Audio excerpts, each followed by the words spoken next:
Salut les gars antipodes, bienvenue dans cette nouvelle vidéo, j'espère que vous allez bien. Aujourd'hui on s'attaque à la raquette du King Queo. Allez bye bye, joue-la comme Galan. Vibora de l'espace comme Galan. Joue-la comme Galan. Les gars, c'est la right now, vas-y joue-la comme Galan. Joue-la comme Galan, c'est le number one. À plus d'une étoile, joue-la comme Galan. Donc comme tu as pu le voir dans cette petite intro, on va s'attaquer à la raquette de Arturo Queo. On n'est pas sur la Queo Pro, on est sur la Queo Motion, donc elle va être un peu plus légère. Elle va être un peu moins dure également. Bon, apparemment, c'est censé être la même de ce qu'on m'avait dit, la Quelo Motion et la Quelo Pro. Mais certains disent que c'est pas exactement la même en dehors du poids. Donc voilà, à vérifier. Mais nous, en tout cas, on va s'attaquer à la Quelo Motion. Caractéristiques physiques de la raquette, on a un manche qui est long, hein, on est sur du 13 cm. Donc on a un manche plutôt long, donc ça on a une bonne empoigne. Le manche n'est pas très épais, donc ça c'est plutôt cool. On a une bonne prise à ce niveau-là. Personnellement, je trouve que les grips de chez Head sont un peu trop épais. Donc si je mets un surgrip dessus, ça va être vraiment trop épais. Donc comme d'habitude, j'enlève toujours le grip et je mets deux surgrips. Ça c'est mon petit truc perso. Chez Head, on est sur une mousse qui leur appartient, qui est un petit peu spécifique. On est sur de la Power Foam, donc on va être sur une mousse qui a un tacto quand même plutôt rigide. Donc on est sur du carbone sur sur la boîte de la raquette. On est sur du carbone hybride sur le dessus également. Voilà, après on a de l'extreme spin, donc on a le logo de Arturo Queo pour faire le relief, pour faire les effets, donc ça c'est plutôt sympa. On a l'anti-vibration qui est dessus également. Et dernière petite chose que je peux te dire également, l'avantage de chez Head, c'est que souvent on a quand même un sweet spot qui est plutôt élargi malgré la forme diamant de la raquette. Voilà. Donc la raquette Quelo Motion, là on est sur un poids de 363 grammes. Donc l'avantage c'est que par rapport à la Quelo Pro, la Quelo Motion va avoir un poids qui va être un petit peu plus bas. Donc si tu veux avoir à peu près la même chose que la Quelo Pro, enfin les mêmes bénéfices sans avoir un poids lourd dans les mains, tu peux partir sur la Quelo Motion, tu auras globalement à peu près les mêmes choses. On est sur un balancé qui va être plutôt haut, on est sur du 26,8 cm, donc on a un poids de raquette qui est là. Bon, il n'y a pas de suspense non plus, on est sur la raquette de Quelo, on est là pour taper. Donc un balancé plutôt haut, un équilibre vraiment on le sent bien quand on est comme ça, qui penche plutôt vers le haut de la raquette. Donc voilà un petit peu, on peut la passer maintenant au scan et après on va voir comment elle se comporte sur la piste. C'est parti, elle passe au scan.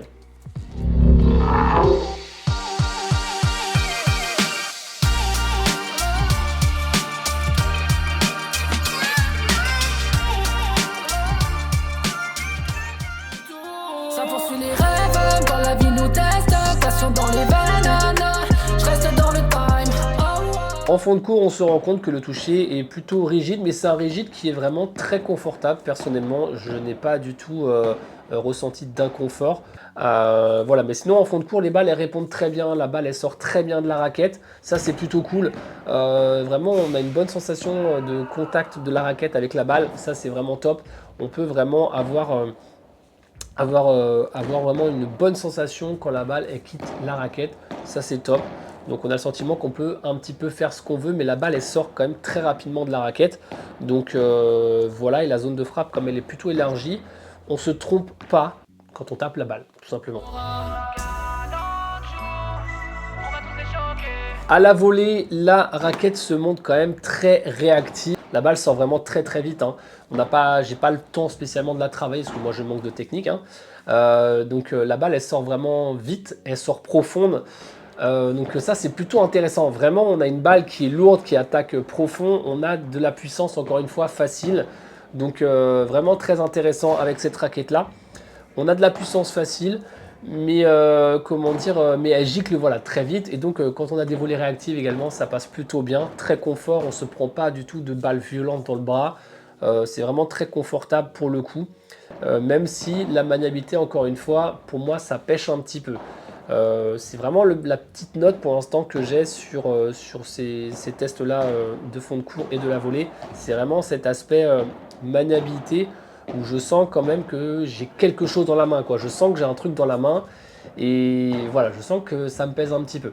En tout cas, voilà, la balle est profonde, elle maintient l'adversaire au fond du court. Ça, c'est plutôt cool. Donc très bon gros peps de la raquette, on sent que ça part fort. Mais voilà, juste ce petit bémol de maniabilité. Sur les Vibora, donc comme tu sais, c'est le coup que j'aime le plus faire. Là, pour le coup, on est vraiment sur ce que veut la raquette, c'est-à-dire de la patate. On a une balle qui part fort, on a une balle qui part vite, on a une balle qui part profonde, qui fait du bruit, qui est lourde. Donc là, on est complètement dans le domaine de la raquette. Elle est dans ce qu'elle a envie de faire, c'est-à-dire de la puissance facile, de la puissance qui fait mal. Et pour le coup, ça passe plutôt bien. C'est vraiment très agréable d'avoir cette raquette sur les Vibora. On a un très bon confort, très bon toucher. Là, pour le coup, la maniabilité ne pose absolument pas problème. Au contraire, je trouve que sur le jeu aérien, du fait que le poids il est en tête, on a vraiment un bon accompagnement de la raquette vers l'avant pour attaquer la balle. Donc ça, c'est plutôt cool. Pour l'aspect en tout cas jeu aérien de la Vibora, vraiment très agréable à jouer et vraiment beaucoup de peps, vraiment de la puissance très facile et très brutale, c'est ça. Autant il peut y avoir de la puissance facile où la balle va aller loin, elle va flotter, etc. Là on a de la puissance brutale, facile, et la balle elle remonte quand même pas beaucoup. Donc vraiment une véritable arme pour le coup cette raquette là. Sur les smash, donc comme tu le sais encore une fois, là j'étais vraiment pas à mon maximum, notamment à cause de mon dos et des balles. Mais de ce que je peux te dire, parce qu'après voilà, moi j'ai fait quelques matchs avec pour tester aussi en dehors du contexte où j'étais blessé. Elle envoie vraiment de la patate chaude. C'est vraiment de la dynamite. Assez surpris, très clairement, parce que déjà, moi quand j'avais testé la Head, la Extreme Pro, je trouvais que déjà c'était de la dynamite. Là, on est vraiment sur de la dynamite de chez Dynamite. La balle, elle part, elle est lourde, elle revient très facilement. Donc, surtout avec des balles neuves, vraiment, c'est incroyable pour le coup.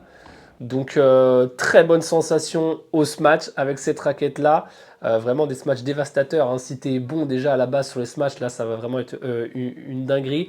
Ça rend vraiment compliqué pour l'adversaire de faire quoi que ce soit avec ça. Surtout si tu te prends un peu de vitesse, etc. Donc, par contre, on sent que ça demande quand même une petite technique avancée que moi, je n'ai pas. Donc, je ne peux pas exploiter le plein potentiel de la raquette sur les smash. Et en maniabilité, pareil, sur le smash, ça ne me pose pas de problème. Par contre, sur les smash un petit peu de dernier recours, tu sais, où tu recules un peu, tu as envie de taper un smash, moi, ça m'a un petit peu gêné. Voilà, c'est juste ça. Mais encore une fois, c'est un aperçu perso. Mais sinon, vraiment puissance facile incroyable. Sur les par 3, donc là encore une fois, moi je manque de technique, que ce soit avec effet, sans effet ou juste avec du kick. Vraiment la raquette, il n'y a aucun problème, elle va t'apporter ce que tu veux, elle a de la puissance facile, elle t'écoute vraiment dans tout ce que tu veux faire sur le jeu aérien, en termes de puissance. Donc pour le coup, si tu veux taper des pains, si tu veux vraiment faire très mal sur plein de secteurs vraiment offensifs, tu as une très bonne raquette ici. L'avantage en plus, quand je te dis, c'est que vraiment le sweet spot il est assez élargi. Tu peux pas avoir trop de zones de frappe qui vont être mortes. Tu vas rarement avoir une balle morte. Donc ça c'est plutôt agréable d'avoir une raquette diamant avec de la puissance facile qui te permettent d'avoir une zone de frappe assez élargie. Ça c'est franchement cool. Donc pour conclure, ce que je peux te dire, c'est que vraiment on a une raquette semi-rigide, vraiment qui est rigide, on va dire, qui t'apporte vraiment de la puissance facile et contrairement à d'autres raquettes qui sont rigides, là elle n'est pas hyper compliquée à appréhender par rapport aux raquettes rigides. Elle a un bon sweet spot comme j'ai pu te le dire, donc pas trop de problème lors de la gestion de la balle, tu vas pas faire de fausses balles, donc ça c'est plutôt cool. Sur l'aspect offensif, rien à redire, si tu es un joueur de gauche ou un joueur de droite qui a envie de tabasser, tu es au bon endroit, tu es au bon rayon, il n'y a aucun problème, tu veux envoyer des souches avec ça, très clairement. Maintenant, si tu as besoin d'une raquette maniable, etc., c'est pas le caractère de cette raquette-là, on est vraiment sur de la puissance facile, encore une fois. Donc si tu es un joueur de gauche qui a envie d'élever un petit peu son niveau offensif parce qu'il manque d'agressivité, etc., ouais, il n'y a pas de problème, tu ne seras pas désarmé avec celle-ci, bien au contraire, tu vas pouvoir faire des dégâts. Maintenant, comme je te dis, moi c'est la maniabilité qui me pose un petit peu plus problème, mais c'est vraiment un aspect perso parce que j'ai pas le sentiment que c'est ce que ressentent les gens qui testent cette raquette-là. Donc à voir si c'était en fonction du contexte, etc. Mais moi voilà, c'est juste l'aspect maniabilité où j'avais l'impression vraiment d'avoir une sorte de poids en fait de la raquette, alors qu'on n'est pas sur une raquette lourde encore une fois, et on n'est pas sur un balancé qui est non plus très extravagant, on est sur du 26-8, donc c'est quand même un poids en tête. Mais voilà, j'ai déjà eu des raquettes avec des points en tête à ce niveau-là. Et donc là, vraiment, j'avais ce sentiment d'avoir une raquette où la maniabilité me posait un petit peu problème. Mais sinon, pour tout l'aspect offensif, vraiment, c'est un régal. Donc, très bonne surprise de la part de cette raquette-là, vraiment. Donc, si tu as envie d'envoyer des souches et des patates chaudes, il n'y a pas de problème. T'entends au bruit, franchement, c'est assez rigide, mais très confortable. J'ai pas aussi assez parlé de ça, mais encore une fois, c'est vraiment une raquette très confortable. Pour un tacto rigide comme ça, on est vraiment sur une raquette qui est très confort. Ça, c'est vraiment cool. Donc, agresser les gens sur la piste, hein, j'entends. Agresser les gens sur la piste, envoyer les souches avec une raquette qui est très confortable. Franchement, c'est un gros plaisir. Donc, très très bonne raquette, rien à redire là-dessus. Puis bah voilà hein, les gars, hein, si vous avez envie de la jouer comme Queleo, vous savez ce qu'il vous reste à faire. La Queleo Motion ou la Queleo Pro si vous voulez partir sur quelque chose de plus lourd qui va envoyer peut-être un peu plus de bras mais qui va exiger davantage de bras.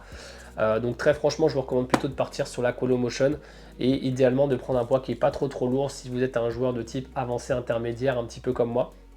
Si par contre vous êtes un joueur un peu plus expérimenté, vous pouvez vous permettre d'aller sur un poids plus lourd pour avoir des smash qui vont être bien évidemment un peu plus lourd également. Voilà les amis, la vidéo est maintenant terminée, j'espère qu'elle vous a plu. N'hésitez pas à me dire dans les commentaires ce que vous en avez pensé, ça me fait vraiment toujours plaisir de prendre du temps pour vous répondre. Ça me fait plaisir de voir que mon contenu vous intéresse.